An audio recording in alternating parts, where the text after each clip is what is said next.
Hello and welcome back to my Guitar-Nerdery program. This time I'd like to show you a cool tapping lick, actually more a tapping exercise. I was always interested in being able to improvise with the technique, not only practicing some licks and try to fit them into a solo, more being able to improvise, to move freely. Like this. And very soon I realized that I was confronted with a big problem, using the index finger as a hammer finger. In all my soloing, the index finger is the finishing finger. For example, when I'm playing on the G string, starting here with the index finger, but I pick the note, hammer on, I can pull. As long as I'm staying on that string, even if I move to another position, I can do a slide. But I never have to do a hammer on. And when I'm changing the string, I can simply pick the note when I'm using the index finger. I'm gonna show you an exercise, a lick, that really gets to the point with training this.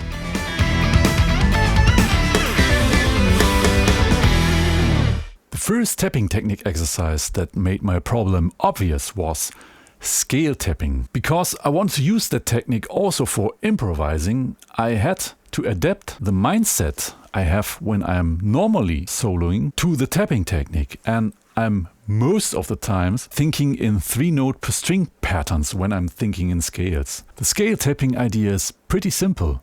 You have a 3-note per string pattern, 2 hammer-ons or pull-offs with the left hand, and the third note is always the tapped one.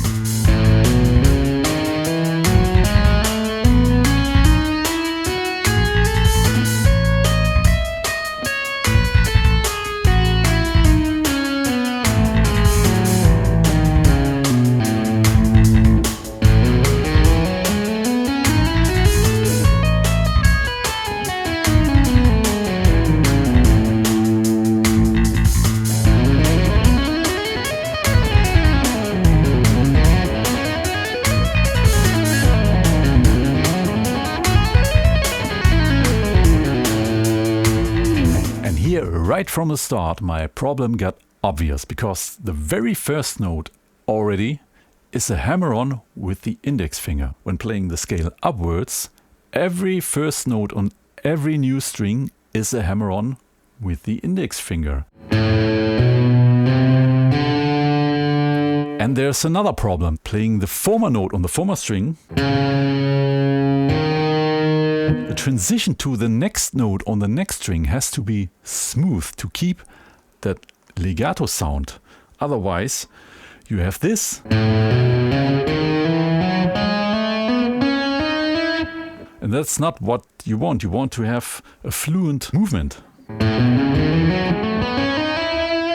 Getting now to the main exercise I wanted to show you, a sequencing lick of 4 notes. Its concept is you have a 3-note per string pattern and you're playing 4 notes up. And then you're going back to the second note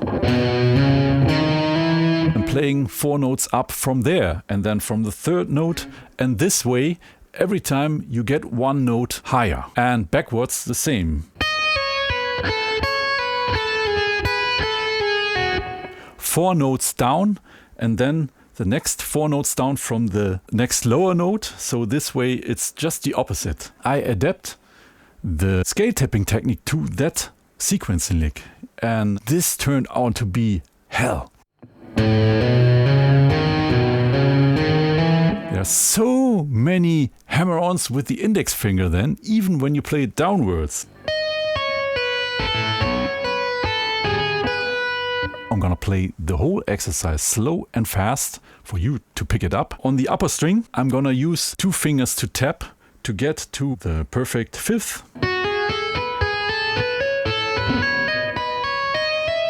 You don't have to do this, but why not?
much fun and success checking out this technique. If you like this exercise, if you like this video, please don't forget to like and subscribe. And I'm looking very forward to see you next time.